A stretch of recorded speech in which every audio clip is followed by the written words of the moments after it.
In this section, we'll take a look at the BGP Concepts objective of the JNCIS Service Provider exam. We'll examine BGP packet and attribute types, the differences between IBGP and EBGP, and routing flow within and between ASNs. For more detailed coverage of this objective and more, please check out the JUNOS Intermediate Routing course. In this video, we're going to take a high-level overview look at BGP, or Border Gateway Protocol. So BGP was designed to interconnect independent networks. And when I say independent networks, I mean networks that are under separate administrative control. So this could be networks that belong to different companies. It could be networks that belong to different departments within the same company. If we're using BGP terminology, these independent networks are autonomous systems. And each of these autonomous systems is assigned a unique identifying number called an Autonomous System Number, or ASN. And we'll explore the ASNs in a little bit more detail in subsequent videos. So what makes BGP ideal for interconnecting these separate networks and sharing routing information between these independent networks? Well, the main thing is that it's highly flexible for selecting which route should be active, and it's highly flexible for filtering routes that are exchanged between the local AS and remote ASs. So it's highly flexible for the routes that we're sending to remote networks, and flexible for the routes that we are receiving from remote networks, and highly flexible for modifying the criteria for which we define which routes we should make active, which routes we should use to forward traffic when we're receiving these routes from multiple separate autonomous systems. BGP is also highly scalable, which makes it suitable for use in the largest of networks. It's the main routing protocol in use today in the backbone of the internet. And as this video goes out, we have currently around 750,000 routes in the internet's default free zone. And this is well within the capabilities of BGP to handle this number of routes. BGP is also highly extensible. This means that it's highly modifiable and adaptable for different purposes. And throughout the years, BGP has grown to support many different address families or many different route types, such as, but certainly not limited to, things like IPv4 routes, IPv6 routes, MPLS VPN routes, and a variety of different layer 2 routes. And of course there are many others, things like FlowSpec as well has been added recently. And this flexibility has meant that BGP is widely deployed in service provider environments, where those service providers are providing multiple different services running over the top of a common core network. The flexibility of BGP, the extensibility of BGP allows service providers to do this. BGP uses an underlying TCP session over which it performs its functionality and advertises routes. And this TCP session uses port 179. And there are two types of BGP session that run over the top of this TCP session. We have internal BGP, or IBGP, and IBGP runs within the same organization, and it's BGP sessions between two routers that have the same autonomous system number. And then we also have external BGP, or EBGP, and this is BGP sessions that are running between different organizations. So the router endpoints of EBGP sessions have different ASNs, have different autonomous system numbers. And this is a very high-level overview of the BGP routing protocol. So let's now take a look at BGP session establishment and the various different message types that are exchanged by BGP. So in session establishment, there are two main phases. The first is where we are establishing the underlying TCP session, and then the second is where we're exchanging BGP specific messages over that underlying TCP session. So let's examine some of the various states that can exist with these two main phases of session establishment. The first state is the idle state, and this can exist when the session has just been configured for the first time, or it can be in this state where the configured BGP peer is sat idle for some reason. This might be because the router on which the session is configured doesn't have a live route to the remote IP address of the BGP session, so it can't establish connectivity there, so it's sat in idle state. The active state is where the local session endpoint has actively started to initiate a TCP session. The connect state is where the local endpoint is passively waiting for a TCP session to be established. And then we have OpenSent and OpenConfirm. This is where the TCP session has been established, and we are exchanging BGP open messages over this TCP session to negotiate the session's capabilities. And then finally, we have the established state. So this is where the BGP session is fully operational. So with the session operational, let's take a look at some of the other BGP messages that can be used over this operational session. So we've talked about the open messages. These are the messages that are initially exchanged once that TCP session has been established. And as I said, they're used to negotiate capabilities. So these are the different parameters that are going to be used that govern the operation of this session. Things like the hold time of the session and the different address families that we can advertise over this session. We then have the keep alive message type, and this is used to maintain the session. It's used for liveness detection of the session, so that if connectivity between BGP speaking peers is interrupted, then they stop receiving keep alives and they know to tear that session down to remove the routes associated with that session.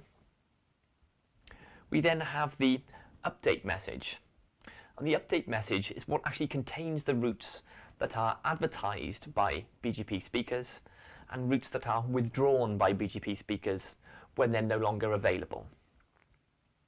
We then also have the notification message. So the notification message is used for error handling. It's used to notify the remote peer that something has gone wrong with the BGP session locally. So this used to mean that the BGP session had to be torn down, that we would then have to go through all of these steps again to re-establish the session and then re-exchange routes.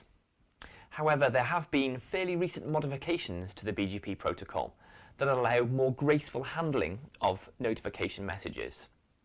However, in a lot of cases, notification messages do still mean that a BGP session is torn down. And then finally, we have the refresh message. So the refresh message is used by a BGP peer to request that its neighbor resends routes to him.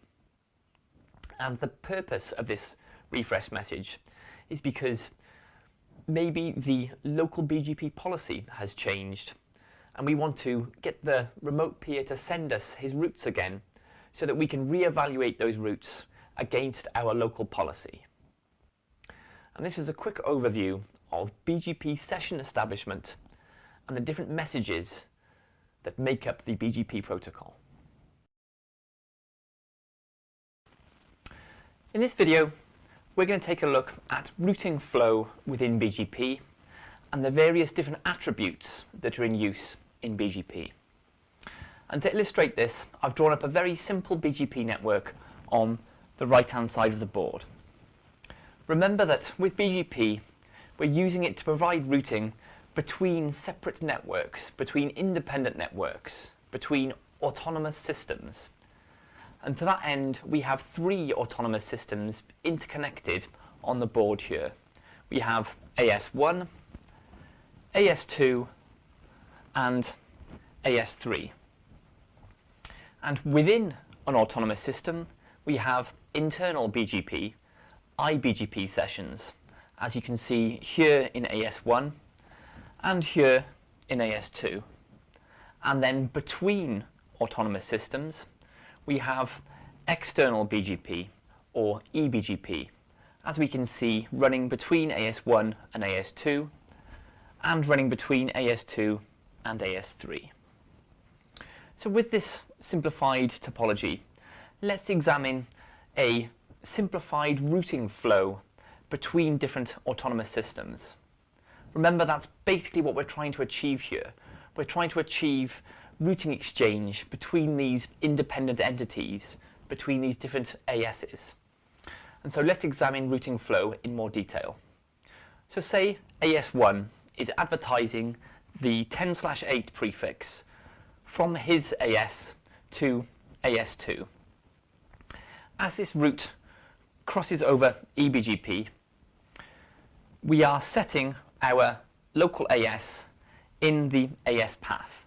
So as R2 advertises this 10/8 route to R4, he sets the AS path equal to his own AS, which is AS1. R4 then propagates this 10/8 route within his own autonomous system. We're not modifying the AS path attribute when these routes are crossing IBGP sessions within AS2. But this route ends up at R7, and then R7 is then advertising this route over an EBGP session to R9 in AS3. And this route is now crossing from AS2 to AS3. So R7 is updating that AS path.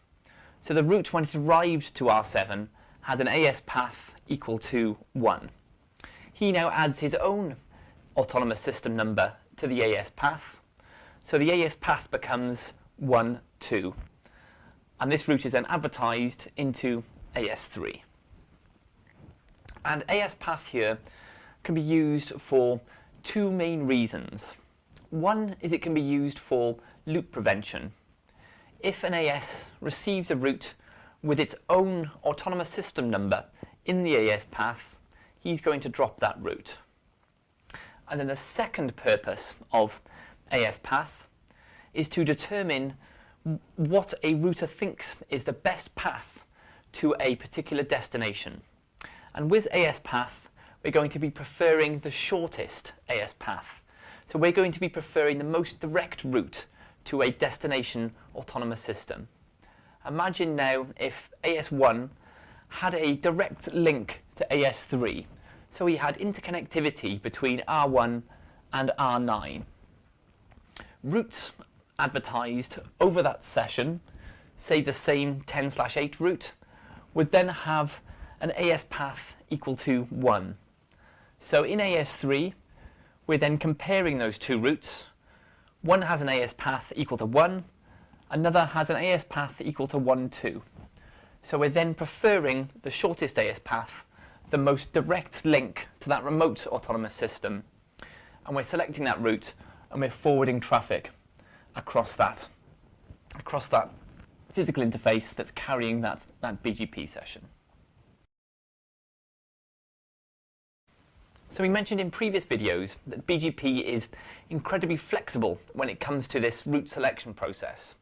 And there are many more different attributes that we can use in addition to AS path to select what we think is the best path to that given route.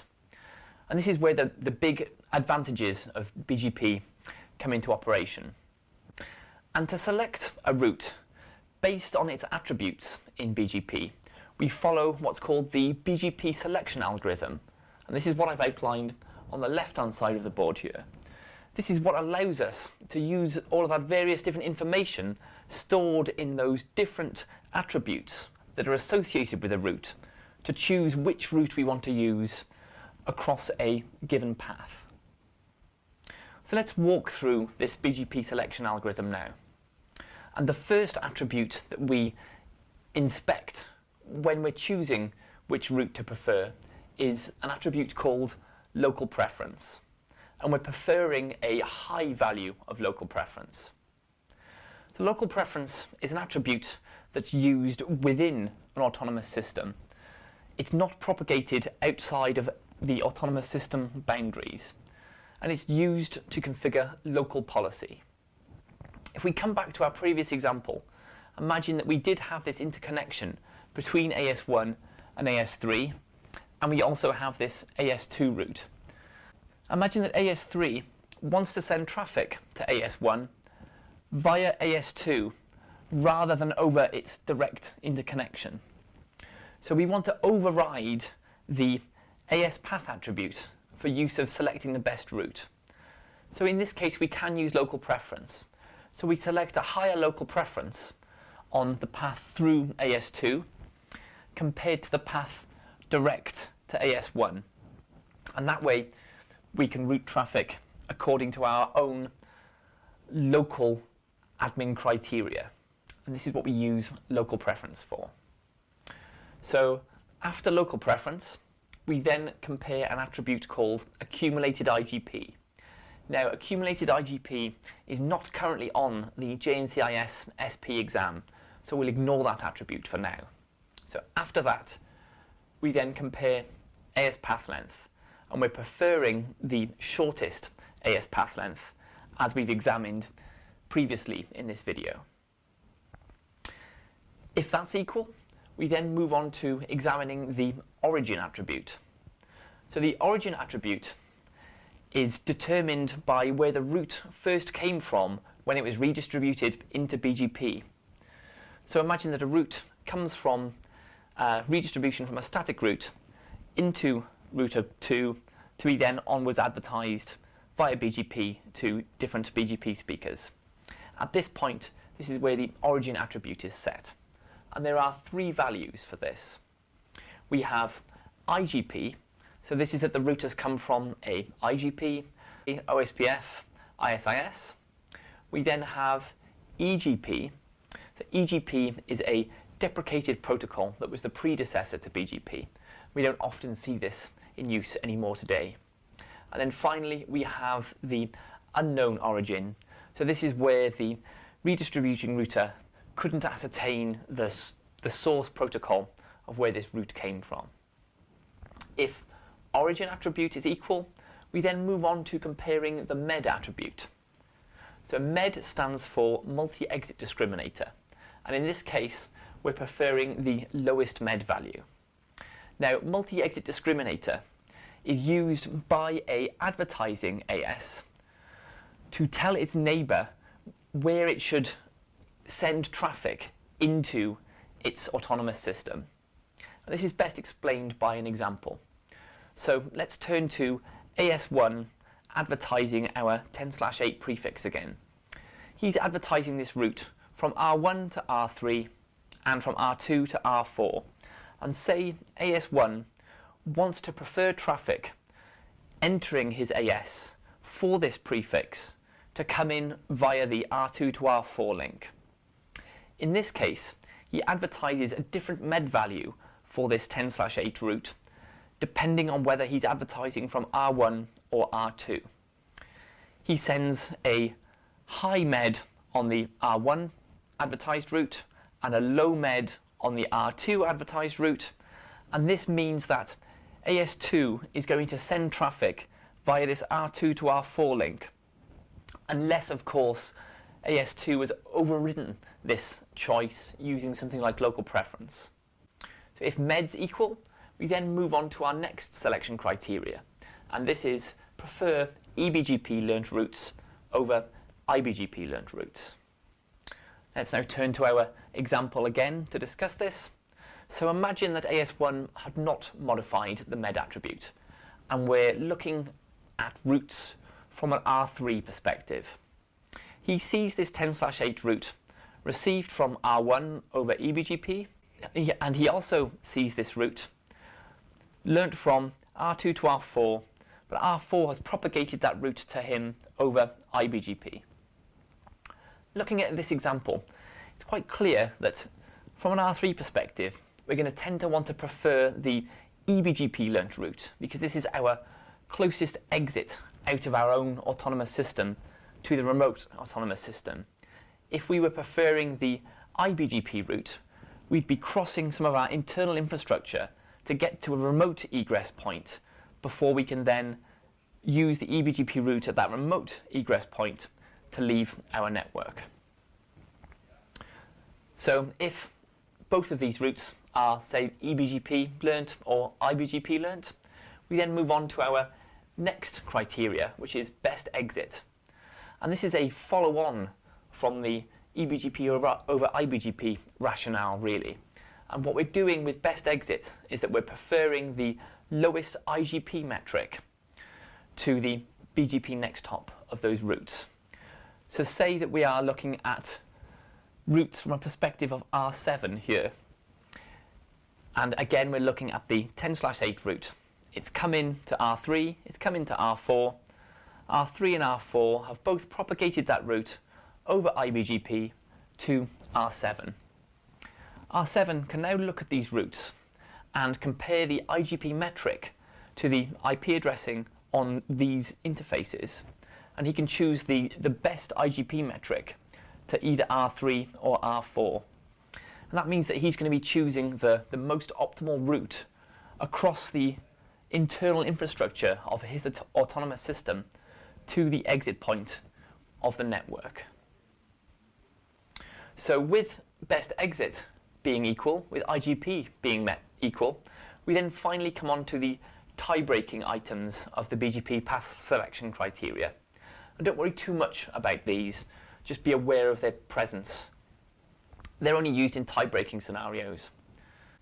So this is a quick overview of routing flow and route attributes within BGP.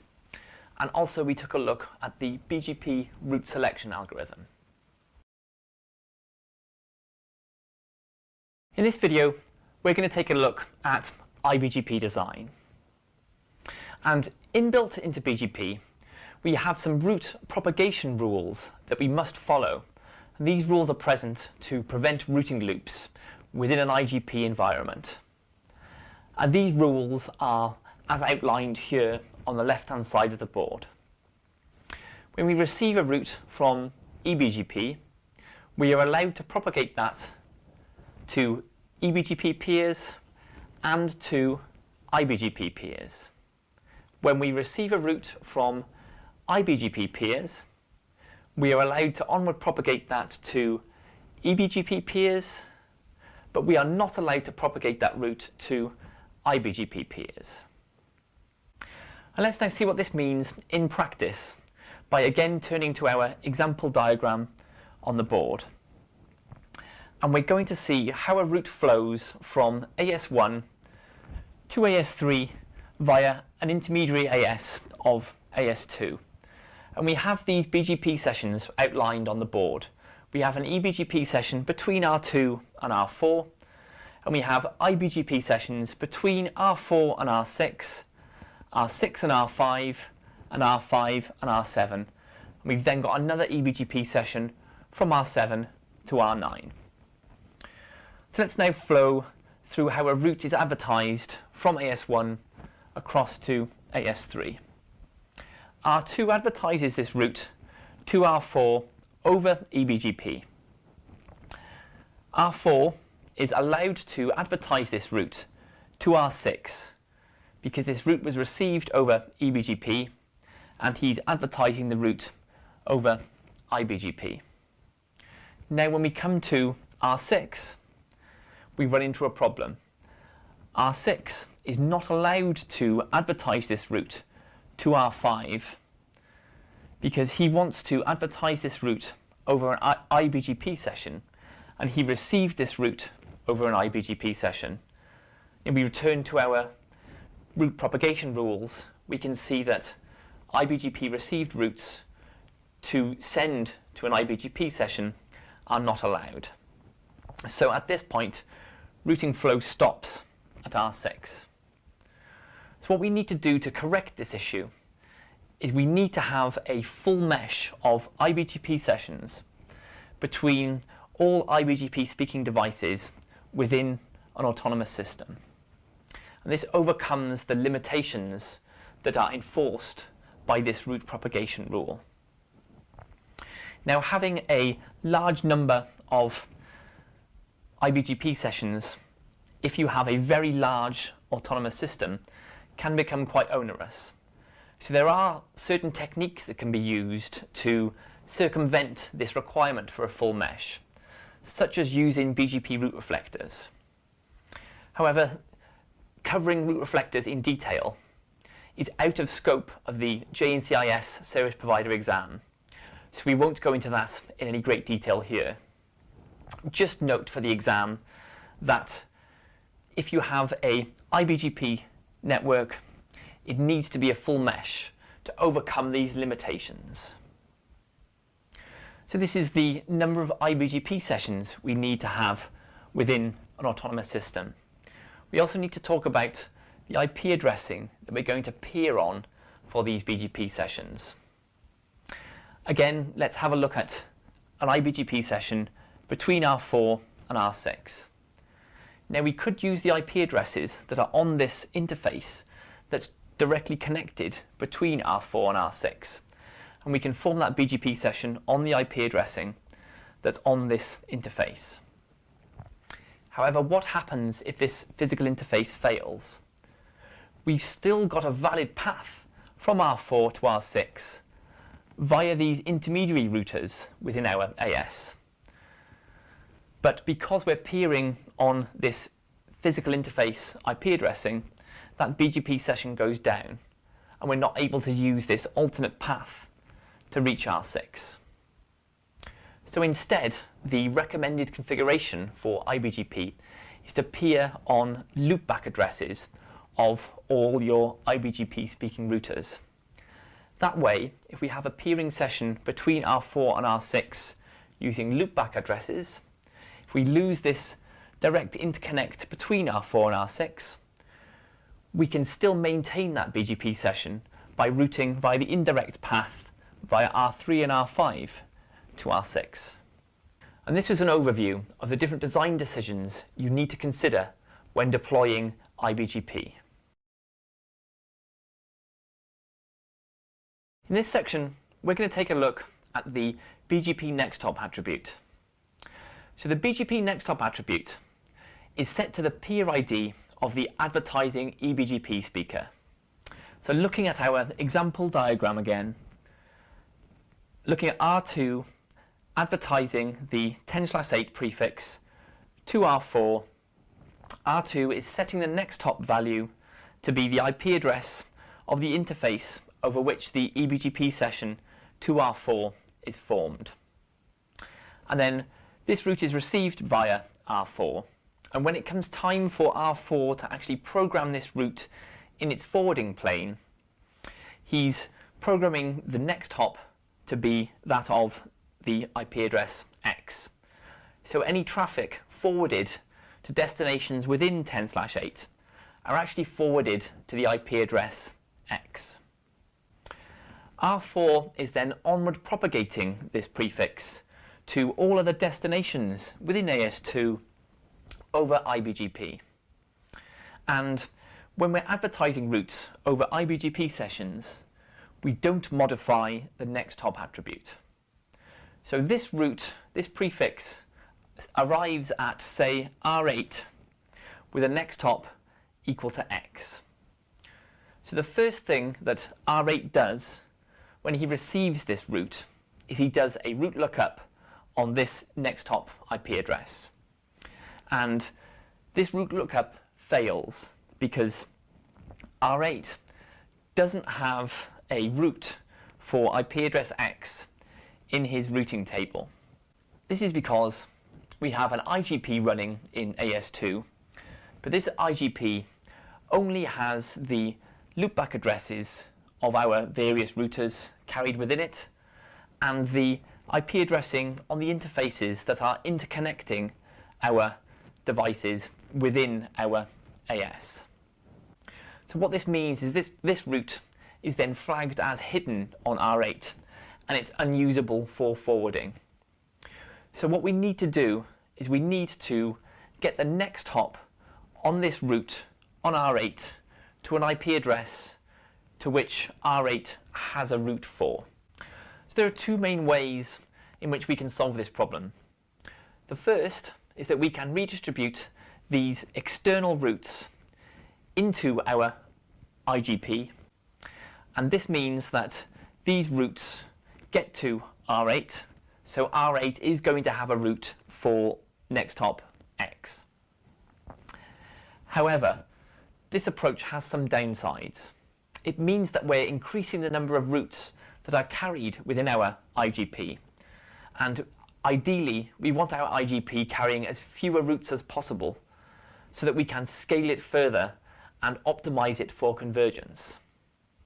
And it also means that if we have deployed MPLS in our AS2, then it's unlikely that there's going to be LSPs associated with these external interfaces, with next hop X. So it means that we're going to be unable to label switch traffic from R8 to R4 to then egress it from our AS, unless we perform some additional modifications. So generally, the best approach to resolving this situation is to use a technique called next hop self. And so what we do here is that on our eBGP speaking routers, on the IBGP sessions facing into our AS, we have a policy statement with a then action of next hop self. So routes received from external destinations, we change the next hop of these eBGP learnt routes to be our own loopback. So if we come back to our R4 example, we receive the route from R2, we propagate this route over IBGP to R8, and in the process we change the next hop of this route to be our own loopback address, so an IP address of Z. So now when it comes time for R8 to perform that route lookup on the next hop, the IP address is Z, it is the loopback address of R4, and we absolutely have that loopback address in our local routing table on R8, because the IGP is definitely carrying our loopback address, because this is where we're forming the IBGP sessions over that we talked about in a previous video. This also has the advantage that it's less work to then get traffic MPLS label switched from R8 to R4, because this loopback address is likely going to be associated with an LSP if we have deployed MPLS label switching within AS2. And this is a quick overview of the BGP next hop attribute.